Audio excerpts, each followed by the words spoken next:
우리 가사를 마음에 실어서 합니다.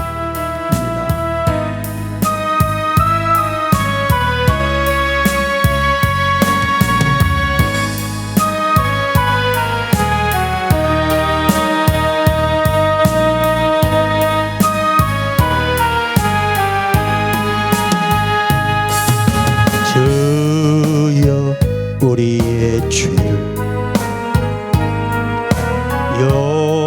용서하여 주소서. 지난 날의 잘못을 사하여 주옵소서. 주여 우리의 죄를 용서하여 주소서. 지난 날의 잘못을 사하여 주옵소서. 주여 주여 나의 죄를 위하여 주여 주여 십자가를 지셨네. 주님 가신 그 길을 나도 걸어야 하네. 주님 가신 그 길을 나도 걸어야 하네. 주여 우리의 죄를 용서하여 주소서. 지난 날의 허물을 사하여 주옵소서. 주여 우리의 죄를 용서하여 주소서. 지난 날의 허물을 사하여 주옵소서. 주여 주여 나의 죄를 위하여 주여 주여 십자가를 지셨네. 나의 생명 다하여 주를 위해 살리라. 덩어리가 되어도 찬양하며 살리라. 아멘. 오늘 라인성 과부의 반전, 그런 제목으로 오늘 은혜를 나누고자 합니다. 오늘 이 사건은 이 과부인데 독자 아들이에요. 딱 하나밖에 없는 아들이 병들어서 죽습니다. 그래서 그 아이를 이제 장례를 치르기 위해서 이제 매장지로 이동하고 있습니다. 성 밖으로 나가고 있는 거예요. 그런데 그때 때마침 예수님과 그의 제자들도 그 성 입구로, 성으로 들어오시기 위해서 오고 계시는 상황입니다. 그 상황에서 남편 잃은 것도 힘들고 고통스러운데 사랑하는 그 자식마저 잃게 되니 이제 더 이상 묻어버리면 더 이상 볼 수 없기 때문에 정말 처절하게 눈물로 통곡하며 그렇게 가고 있는 모습을 예수님이 보시고 이 영혼 깊은 곳에, 원문에 영혼 깊은 곳에 그걸 통분히 여기셨다, 그렇게 기록하고 있습니다. 그래서 그 우는 여인에게 아이를 살리기 전에 하셨던 일이 뭐냐면, 여자야 울지 마라. 그리고 그 관을 내려놓아라. 그리고 그 관에 누워있는 청년에게 명령하여 청년아 일어나라 할 때에 잠자다가 일어난 사람처럼 일어났습니다.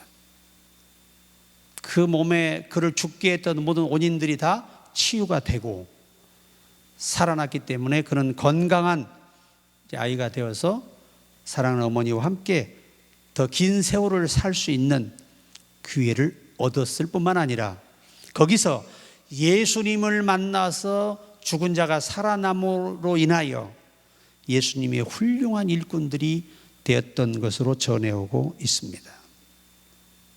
그래서 우리가 이 배경을 보면 갈릴리 남서쪽의 작은 마을 중에 나인이라는 성벽이 쌓여있는 그런 마을이 있습니다. 거기 출신이에요.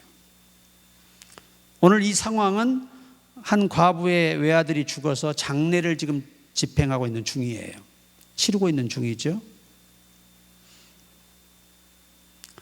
과부의 애와들은 아들의 사망은 단순한 가족 상실이 아닙니다. 당시에는 이 과부는요, 이 율법에 의해서 일단 남편이 젊은데 죽어버리면 그 사람을 정상적인 여자로 보질 않아요.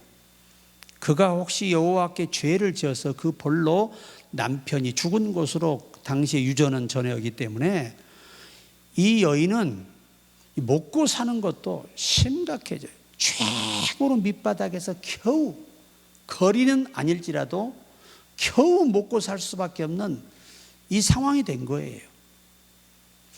아들이 있으면 이 아들이 아버지의 대를 이어 상속자이기 때문에 이 아이는 얼마든지 일을 해 돈을 벌어서 부모를 공경할 수가 있습니다.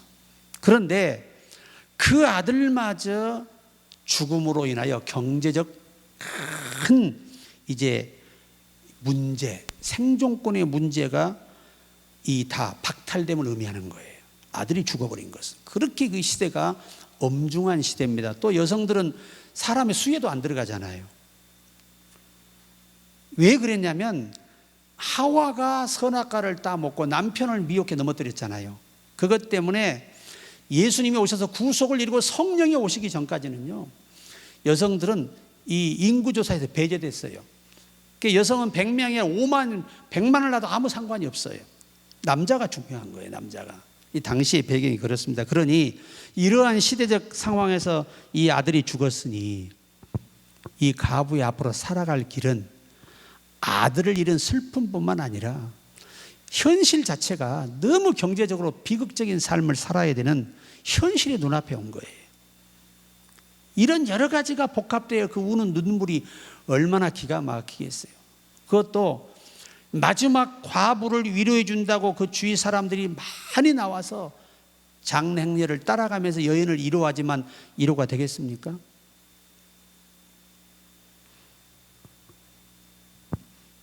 그런데 이 사망의 행렬은 하나님의 이 약속의 땅에서 벗어나는 겁니다. 성을 벗어난다는 건, 마을을 떠난다는 건 사망의 장소로 옮겨가는 거잖아요. 죽음이 있는 곳으로.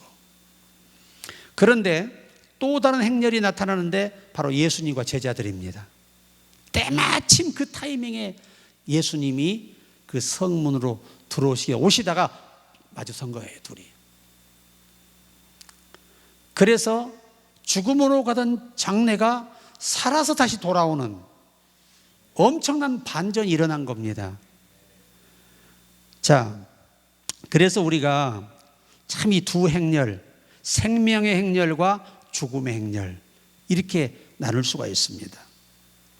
생명의 행렬에는 예수님과 12 제자들이 따라왔고 또 그 뒤에 여인도 있었겠죠. 섬기는 분들이 계시니까. 죽음의 행렬에는 과부와 장례 행렬, 그 행렬을 따라가는 것은 결코 복되거나 행복하거나 영광된 행렬이 아니지요. 죽은 자를 장례하러 가는 건 비통함과 허무함과 슬픔과 이별뿐이에요. 그리고 그 행렬이 아무것도 얻을 것도 없고 해줄 수도 없어요. 그런데 예수님의 행렬은 다릅니다. 그는 전능하신 분이기 때문에 죽은 자를 살려요. 그래서 따라오던 모든 자들에게 기쁨과 소망과 희망이 되고, 그들에게도 위로가 되고, 그 어머니에게는 말로 할 수 없는 그 기쁨과 감사와 안도지, 안도.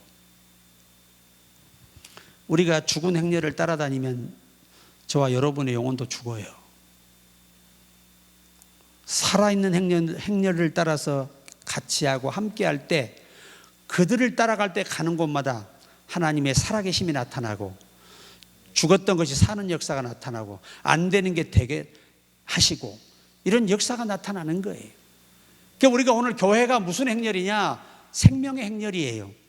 이 생명의 행렬에 합류하면 우리도 그런 영광을 얻게 된다는 말씀입니다. 우리가 신학적인 관점으로 볼 때 이 예수님이 이 긍휼, 그 여인이 우는 모습을 보고 통분히 여기셨잖아요. 그 헬라어가 에스플랑크니스테예요. 에스플랑크니스테. 해보세요. 에스플랑크니스테. 예, 에스플랑크니스테인데 요 말이 무슨 말이냐면 창자가 끊어질 것 같은 깊은 연민을 느꼈다는 말이에요. 원서에서는. 그러니까 예수님은 다른 얘기 아니에요.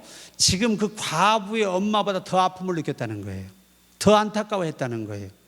그게 하나님의 수준과 인간의 수준의 차이. 아무리 내가 낳은 자식이를 위해서 울더라도, 그 자식을 마지막 보내는 마음이라도 그 마음이 하나님의 마음과는 비교할 수 없다는 거예요.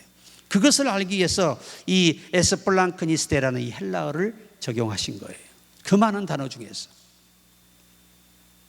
단순한 감정이 아니고 깊은 곳에서 솟아오르는 사랑의 반응, 하나님 아버지의 마음이 예수님을 통해서 구체적으로 보여진 거예요. 하나님은요, 다윗을 통해서 당신의 마음을 사람들에게 보여주고 싶었어요. 그래서 이세 아들 다윗을 만나니 내 마음에 합한 사람이라, 원어에서는 내 마음과 동일한 것으로 내가 이 다윗을 통해서 내 마음을 백성들에게 알리고 싶다는 거예요. 그래서 다윗이 그렇게 마음이 넓고 생각이 깊어요.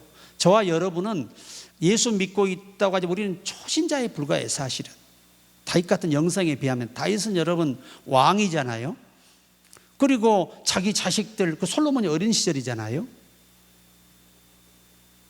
자기 아들이 구테타를 일으켰어요.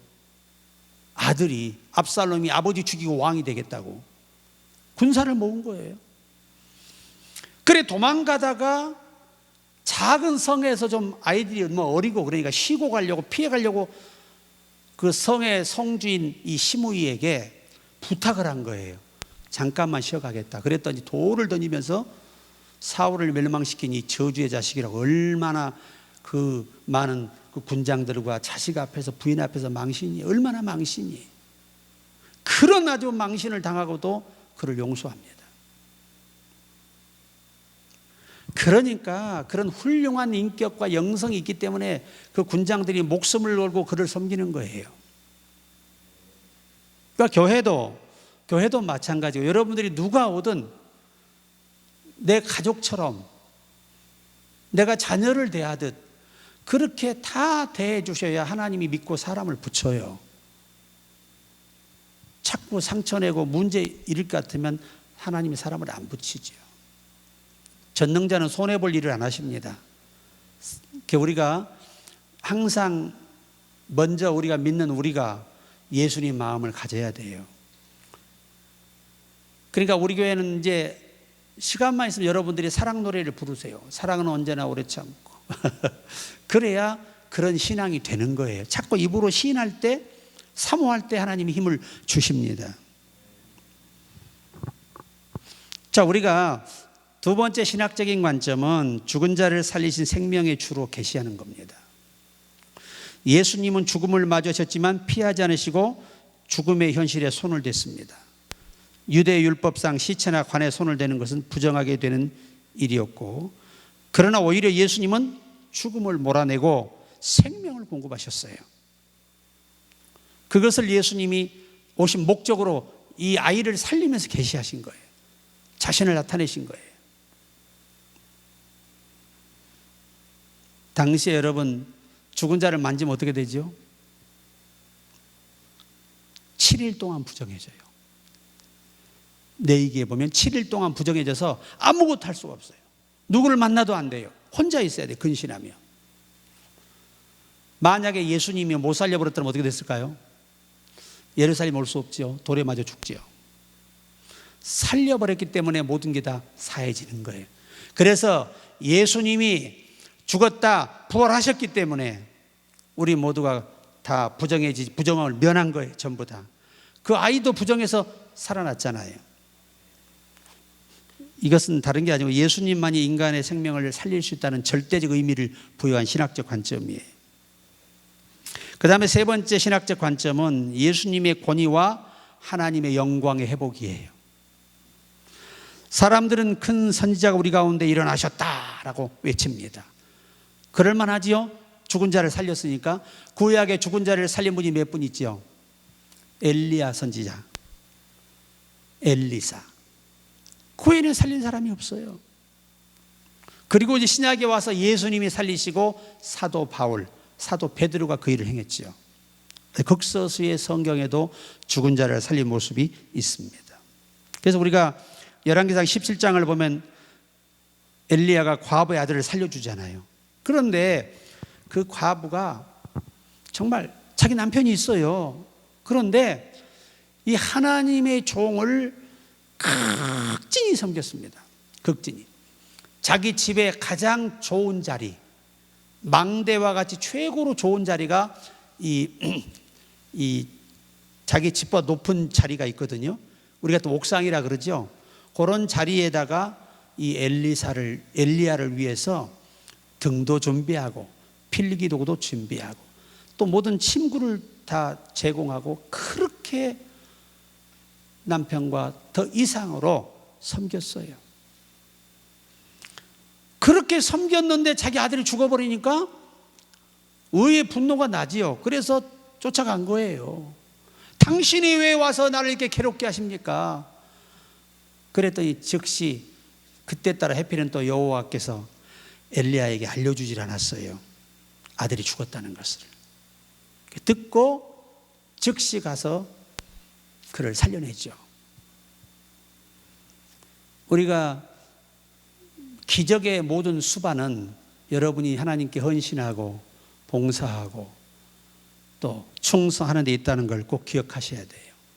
히스기야 왕도 여러분 오늘 밤 네가 죽으리라고 이사야가 예언했잖아요. 그런데 그 즉시 회개하면서 했던 말이 뭐냐? 지난날 내가 여호와의 뜻을 여호와의 를 경외하며 선을 행했던 것을 기억하옵소서. 하나님을 기쁘시게 했던 것들을 추억하셔서 내게 한 번 더 기회를 주옵소서. 여러분, 우리가 과거에 어떻게 살았던 그것이 내 인생 가는 길에 장애가 되진 않아요. 오늘 예수 믿고 회개한 이후로만 우리가 계속해서 노력하여 경건하게 살아간다면 여러분은 이전보다 더한 복을 받을 수가 있습니다. 전능자는 그렇게 하고 남는 분이에요. 그래서 우리가 이 큰 의미의 또 하나는 직접 말씀으로 사람을 살리신다는 거죠. 여러분, 병든 자도 사실은 손을 얹어 고치는 게 아니에요. 그 입에서 뭐라고 나와요? 내가 원하노니 깨끗함을 받아라 하면 즉시 낫는 거죠. 여러분, 창세기 1장에서 여호와의 말씀이 가라사대, 여호와께서 명령하시되, 우리나라 말로 표현하면 빛이 있어라 하는 순간 빛이 있잖아요. 예수님도 오셔서 병든 자를 고치든 뭐 죽은 자를 살리든 다 뭘로 하셨어요? 말씀의 명령으로 하신 거예요. 그래서 예수님이 남기신 모든, 하나님 아버지께 남기신 모든 기록은 뭐지요? 영이요 생명이에요. 이 말씀을 듣기만 해도 우리가 살아나는 것입니다. 회복이 되는 거예요. 그걸 감사하셔야 돼요. 우리가 기억할 신학적 관점에 또 하나가 있는데, 그것은 주님은 우리의 눈물의 기도를 외면하지 않는다. 한국 교회가요, 아주 성전마다 얼마나 나라와 민족을 위해, 교계를 위해, 자식을 위해, 가족을 위해 절규하며 하여튼 기도했다 그러면 그날 목이 다 잠겨서 돌아가요. 그렇게 큰 소리로 부르짖으라고 하는데도 요즘 교회들은 기도를 안 해요. 그러니까 교회들이 영성이 죽어버리잖아요. 교인들이 와서 앉아있다 가는 거예요. 그것이 문제예요. 우리가요, 진짜 힘들어 보세요. 밥이 넘어가요? 안 넘어갑니다. 자동 금식을 해요. 잠이 와요? 잠도 안 와요. 진짜 힘들면. 그런 사람이 와서 아버지 안녕하세요, 그럴 수 있어요? 목숨 내걸고 부르짖죠. 살려달라고. 근데 그런 사람들은 전부 다 기적을 맛보고 다 역사를 일으키는데, 말씀대로 안 하면 기적이 나타나질 않아요. 우리 교회도 기도가 서투스로 아직 익숙하지 않은 분들은 어쩔 수 없지만, 먼저 믿는 분들이 정말 생명 걸고 기도해야 되는데 아직 어렵지 않은 거예요. 여러분들 힘들지 않은 거예요. 우리가 솔직히 잠이 오겠어요? 밥이 넘어가겠어요? 진짜 내일 아침에 딱 죽는다 그러면 아직은 여러분들이 행복한 거예요. 덜 힘든 거예요. 아직 멀었어요. 힘들려면. 왜? 사람은 속에 있는 게 뭘로 드러나요? 다 몸으로 드러나거든요. 눈으로, 얼굴로 다 드러나요. 그리고 소리가 다, 여러분, 이 여인이 마지막 자식을 보내고 지금 생계가 막막한데 거기서 그러고 갔더라면 얘 못 살렸어요. 정말 하나님이 그 자리에 멈춰서 그 절규의 눈물을 보시고 지나칠 수가 없을 정도의 마음에 전달이 됐어요. 그때 기적이 일어나는 거예요. 만약에 문둥병자가 나만이 군대 장관인데 대단한 권력이잖아요, 당시에. 그런데 만약에 그가, 엘리사가 뭐라고 하냐면 나아보지도 않고 사안을 내보내서 저 요단강에 가서 7번 씻으라 그래라, 딱 그랬더니 화가 나요, 안 나요? 그래도 내가 아람의 군대 장관인데 지가 직접 나와서 한채에 안수해 고쳐야지, 어디 버르장머리 없이 나를 꼬봉으로 알고 명령해서 요단강에 목욕하라고 가서 가자 하고 돌아서 가는 거예요. 이 물보다 우리나라 물이 깨끗하다는 겁니다. 이게 어리석은 거예요. 물의 능력이 있는 거 아니에요. 말씀에 순종할 때 그 순종의 믿음이 기적을 일으키는 거지. 그러니까 그 옆에 있는 부하가, 이 참모가 기가 막힌 거잖아요. 그래서 뭐라고 하냐면, 타일러요, 장군이요, 아니 요단강이면 어떻습니까? 문둥병을 낳을 수 있는데. 그 말 듣고 정신 차리게 옆에 있는 참모가 그럴 때는 잘 가르쳐야 돼. 그가 믿음 없는 행동을 할 때 꾸짖어야 되는데 자기 남편이라 자기 부인이라고 침묵을 해버리잖아요. 망합니다. 그 영영 금방 못 고치고 돌아가서 죽는 거예요. 문둥병 환자라고. 만약에 아담이가 먹지 않고 책망하고 했더라면 남자들은 저주받을 일이 없잖아요. 근데 속아 넘어갔기 때문에 저주받은 거예요. 직접 주의 말씀을 들은 사람이 어떻게 그렇게 한순간에 넘어져 버리냐고. 마누라 말에 코가 껴가지고. 그리스도 안에서는 남녀의 문제가 아니에요. 예수의 명령에 있는 것입니다. 부인이라고 하나님이 명령하신 명령에 대해서 불순종하라고 하다가 그도 망하는 거예요. 둘 다 망하는 겁니다. 그때는 죽기 살기로 아브라함처럼 과감하게 순종할 때 그게 서로 살리고 가정을 행복하게 지키는 길이에요. 여러분이 가정을 지키고 싶고 자녀를 지키고 싶고 내 재산을 지키고 싶으면 하나님을 기쁘시게 하세요. 그래야 다 지켜져요. 그리고 꿈과 비전을 가지세요. 내가 이렇게 살다 죽으려면 일할 거 없어요. 노숙자로가 살면 돼요. 그러나 우리가 믿음으로 기도하며 꿈을 가지고 비전을 가지고 도전하고 또 도전할 때 하나님이 기적을 베풀어서 우리 삶의 영화도 주시는 것입니다. 낙심할 게 없어요. 예수 잘 믿고 충성하는 게 내 가정 지키고 내 자식들 지켜주고 잘 되게 하는 거예요. 여러분, 요나처럼 불순종하는 사람과 같이 가면 다 해를 받아요. 그렇게 무서운 겁니다. 그래서 우리가 예수님은 눈물을 절대 외면하지 않는다. 꼭 기억하셔야 돼요. 요즘 아마 한국교회 그렇게 많지 않다고 그래요. 담임 목사들이 다 그 간증을 들어보면 안타까움이 뭐냐, 성도들의 눈에 눈물이 말라버렸다는 거예요. 절박한 기도가 없다는 거예요. 하나님의 살아계심을 믿지 못한다는 거예요. 교회는 와 있는데 이게 안타깝잖아요. 예수님은 죽음을 초월하신 분이에요. 죽었다가 살아나셨잖아요. 그로 인해서 우리 죽을 영혼도 산 거잖아요. 그리고 복음의 핵심이, 오늘 이 신학적 관점의 복음 핵심이 뭐냐면 불쌍히 여기신다는 거예요.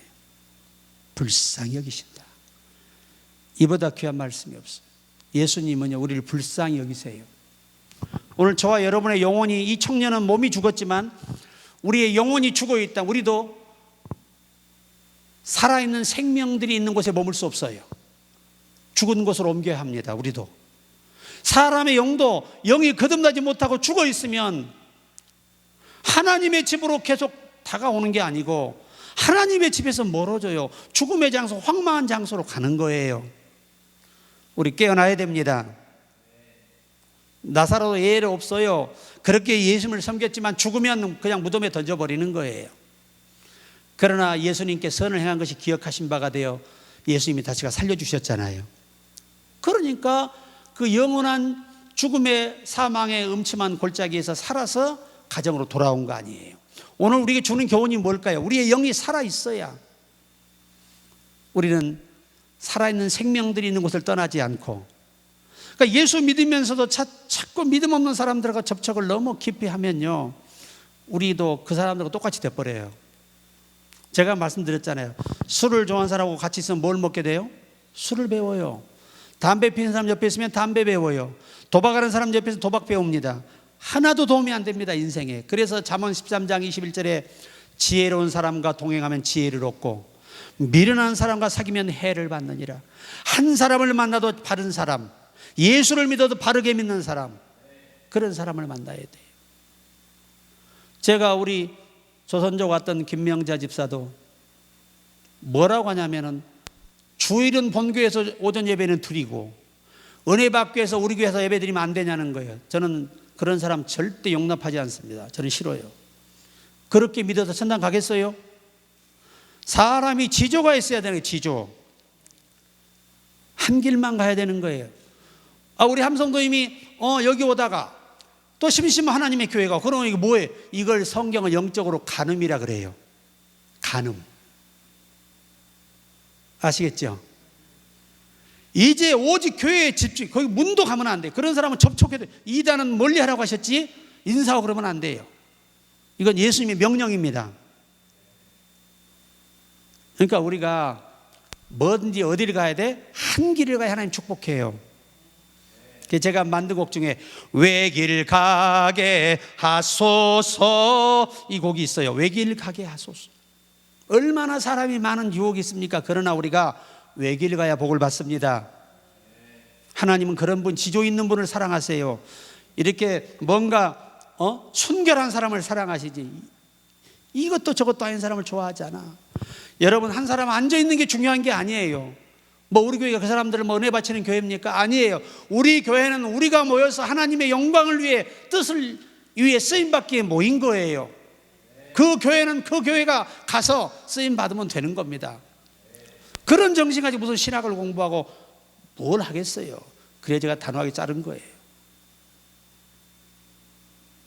한 사람을 길러도요, 하나님의 사람을 길러야 돼요. 바르게 길러야 하는 거예요. 저는 그래서 별로 저 사람들 좋아하지 않아요. 그래도 불쌍히 여기는 겁니다. 목회자의 마음으로. 곧 예수님의 마음이지요. 우리가 이제 울지 말라 그러잖아요. 청년아, 내 안이 있을게 그래요. 내 안이 있을게. 참 단어가 재미있게 해보세요. 내 안이 있을게. 이거는 이제 호칭, 청년아 부른 건 호칭입니다. 그 사람의 몸을 부른 게 아니라 그 영혼을 불렀다는 말이에요. 이게 그 영혼을 다시 어떻게 해요? 보냈던 곳에서 되돌리시는 거잖아요. 그래서 이때 쓰는 단어가 네아니스케라는 헬라어 단어예요. 내게 말하노니, 그 영혼에게 명령하는 겁니다. 소이레고 해보세요. 소이레고. 직접적인 예수님의 선언이에요. 원뜻이.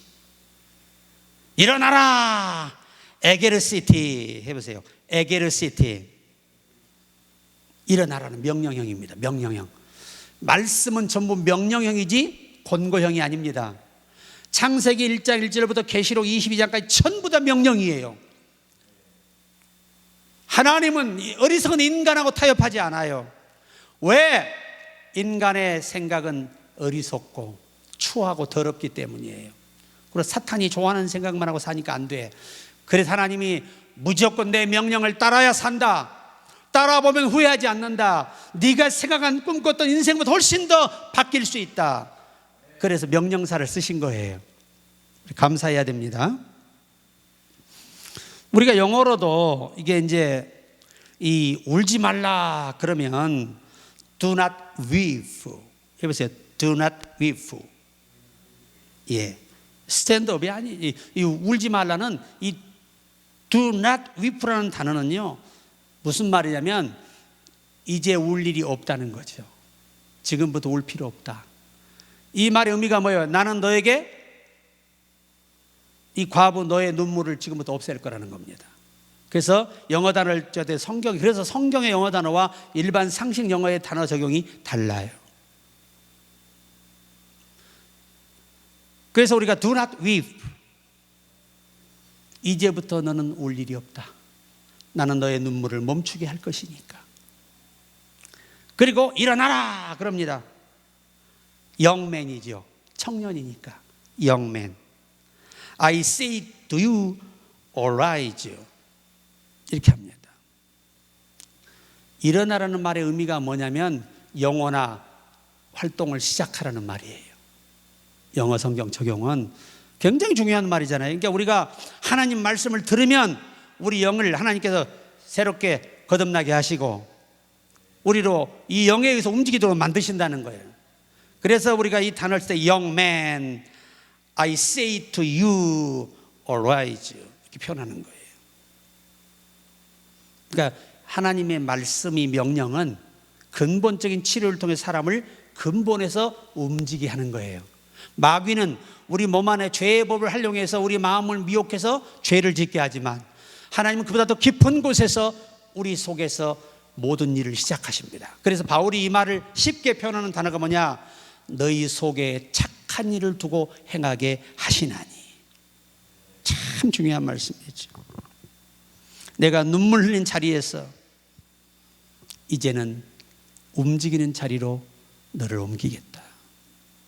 이 말을 우리나라 말로 언어학적으로 표현하면 너에게 회복을 명한다 그 말이에요. 근데 회복이 뭐냐? 원래 내가 너를 창조했던 모습으로 회복시키겠다는 거예요. 이게 중요한 거예요. 자, 결론입니다. 우리의 생명은 우리가 영이 죽어있잖아요. 영혼이 죽어있잖아요. 그러면 항상 하나님으로부터 멀어져요. 아담과 범죄한 이후로 하나님으로부터 피하지요. 숨지요. 이게 인간의 본성입니다. 본성, 타락한 본성. 그래서 계속해서 은혜가 내 속에 임하지 않고 영혼이 거듭나지 아니하면 하나님의 교회의 소중성을 모르고 하루라도 교회 안 오면 허전하고 여러분 그게 좋은 겁니다. 아주 좋은 징후예요. 하루라도 오셔서 잠깐이라도 앉아서 묵상도 하고 하셔도 되고 차 한 잔 마시면서 기도해도 되고 그러나 오셔서 먼저 뭐 하셔야 되면 차도 한 잔 드셔야 돼요. 잠깐이라도 기도한 다음에 하나님께 인사는 드려야지 와서 하나님 오늘 이제 또 교회 왔습니다. 제게 믿음도 주시고 오늘도 하루 잘 도와주세요. 그리고 오늘 차 한잔 하러 왔습니다. 그럼 얼마나 주님이 기뻐. 이 습관 자체를 우리가 살아있는 생명답게 고쳐라. 작은 거 하나부터 좋은 습관을 들이셔야 되고 어떤 교회에 들어오시면 무조건 먼저 뭐 하셔야 돼요? 기도가 먼저예요. 길든 짧든 기도하시고 시작하시라는 말입니다. 자, 오늘 말씀 생각하시면서 사람은 죽으면 항상 살아있는 사람들로부터 떠나가게 돼 있어요. 살아있는 생명들은 살아있는 곳으로 모여듭니다. 우리의 영이 살아있다면 하나님을 가까이 할 것이고, 죽어있다면 하나님을 자연적으로 삶 속의 행동으로 멀리 가게 돼 있어요. 오늘 이 과부의 이 눈물을 다 거두시고 그에게 또 다른 이전보다 더한 영광의 삶을 누리도록 다 기회를 만들어 주셨어요. 그게 뭐지요? 눈물이에요. 성경은 말합니다. 세상은 땀 흘리면 뭘 얻어요? 땀 흘리며 수고하는 자는 열매를 기쁨으로 거두는데, 성경 그게 아니에요. 눈물로 씨를 뿌리는 자는 거두리라. 세상은 땀을 흘리며 씨를 뿌려야 거두는데, 기독교인들은 그렇게 사는 방법으로는 성공하지 못해. 뭘 뿌려야 돼? 눈물로 기도하며 하나님께 헌신하며 뿌려야 하나님이 형통한 자가 되게 하시고 거두게 하신다는 겁니다. 우리 모두가 그 주인공이 되기를 주의 이름으로 축원합니다. 벙어리에 대해서 한번 더 드리고 기도하겠습니다. 오늘 말씀 생각하시면서요.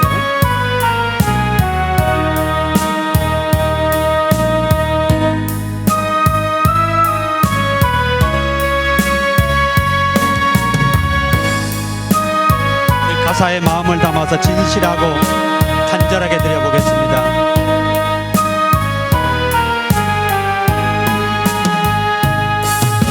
주여 우리의 죄를 용서하여 주소서. 지난 날의 잘못을 사하여 주옵소서. 아버지, 주여 우리의 죄를 용서하여 주소서. 지난 날의 잘못을 사하여 주옵소서. 주여 주여 나의 죄를 위하여 주여 주여 십자가를 지셨네. 주님